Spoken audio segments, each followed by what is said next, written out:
everyone, Jared Gaspy, your local real estate superhero here again. We are doing our morning gratitudes. This is probably going to be getting recorded a little bit later, and it's definitely going to be going up a lot later, at least on Facebook. If for no reason other than I have another video coming up, which is actually part of my gratitude. So instead of going into this long explanation on what exactly is going to be going on with my weird-ass schedule, I'm just going to say I've got a weird-ass schedule, and I appreciate everyone who deals with that with me.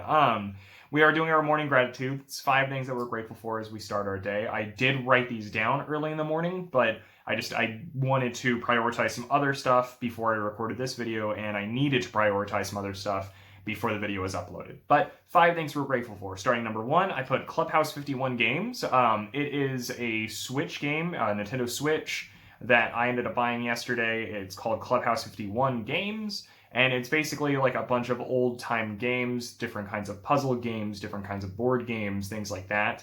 I mean, everyone who knows me knows that I'm a big fan of board games. I really like board games. I like games that make you have to think. I like puzzles. And so I don't often find time to play video games because, honestly speaking, video games are either a really big distraction because I will get distracted, or they're so engulfing if their storylines are just so well written that I can't not play them. So I don't like doing that, but I love playing board games because it's quick, it's done, and if it's something that can challenge me mentally, then I have a lot of fun with it. And this is that, but times 51. So really happy about that. Number 2, I put an insulated lunch bag.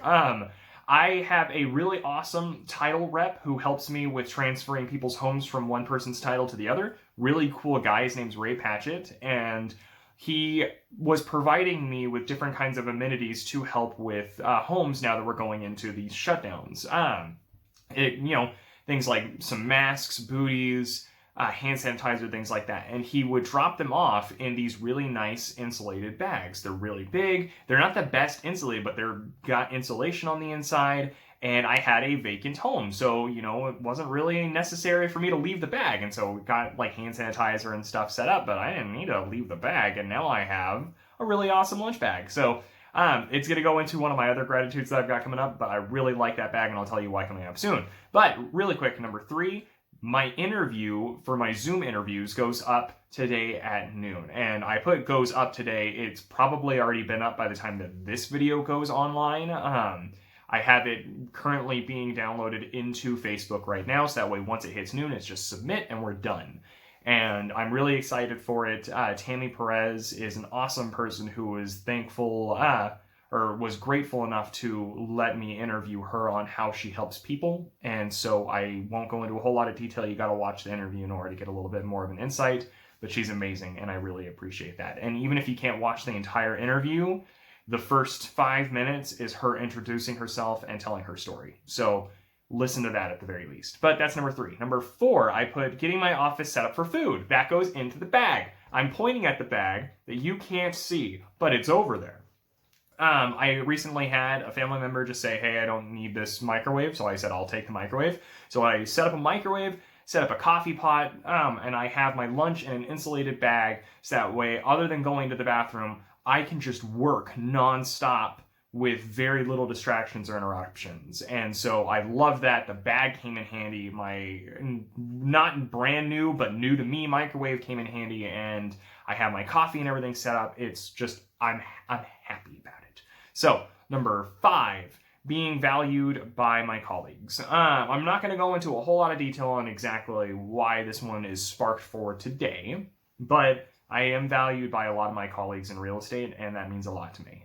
Whether it be something that is hyper-specific or just the fact that I have a lot of support from my business, from other people in the business, whether it be the amount of referrals that I get from other people in the business, whether it be lenders or whether it be title people or whether it be other agents in different states or even just different parts of California. I have an agent in Sacramento areas, I think, where she's stationed, and she had a lead over in Orange County. And I'm not going to go to Sacramento because that's way too far, and she's not going to come to Orange County or the Inland Empire because it's too far. So we throw deals back and forth whenever we need to, and I appreciate that. And so there's a lot more that I can go into on why I feel valued by the people in my community, but my industry is very kind-hearted once you get down to it. There are definitely some shitheads in the bunch. Arguably, I'm a shithead, but not in that way. And I think that it's really nice to be valued by a lot of people that are my colleagues and peers. So, I don't know, I really like that. That's it, though. That's my 5 things that I'm grateful for. I'm really excited for today. It's just been a weird day, but a lot of good, just a lot of weird too. So I'm really excited for it to keep moving forward. My question for you guys is essentially, what do you guys do as a hobby that you think makes you very productive? There are definitely hobbies that are out there to help kind of relax your mind and help you ease out of being in a work mode. But some people really love to read. Some people love doing puzzles. Some people are very artistic because it helps them with their creative mind. What's a hobby that you have that makes you very productive? And it doesn't have to be productive in the moment. Like I said, if you're doing art and you're painting, but you have a creative aspect in your job, it could just spark that creative mentality. It doesn't have to directly impact your job, but it does make you productive. So what's one of your hobbies that makes you productive? I want to know. So comment down below. I thank you guys so much again for watching. I really appreciate it. Stay tuned for noon, which I guess this is coming afterwards. So go back and watch from what was posted at noon and just watch that interview. Support some of the local community leaders because they're amazing. We're going to have more community leaders in our Zoom interviews, so I'm really excited about that. So thank you guys again so much for watching. I will talk to you later, and I will see you tomorrow. Thanks so much. Bye.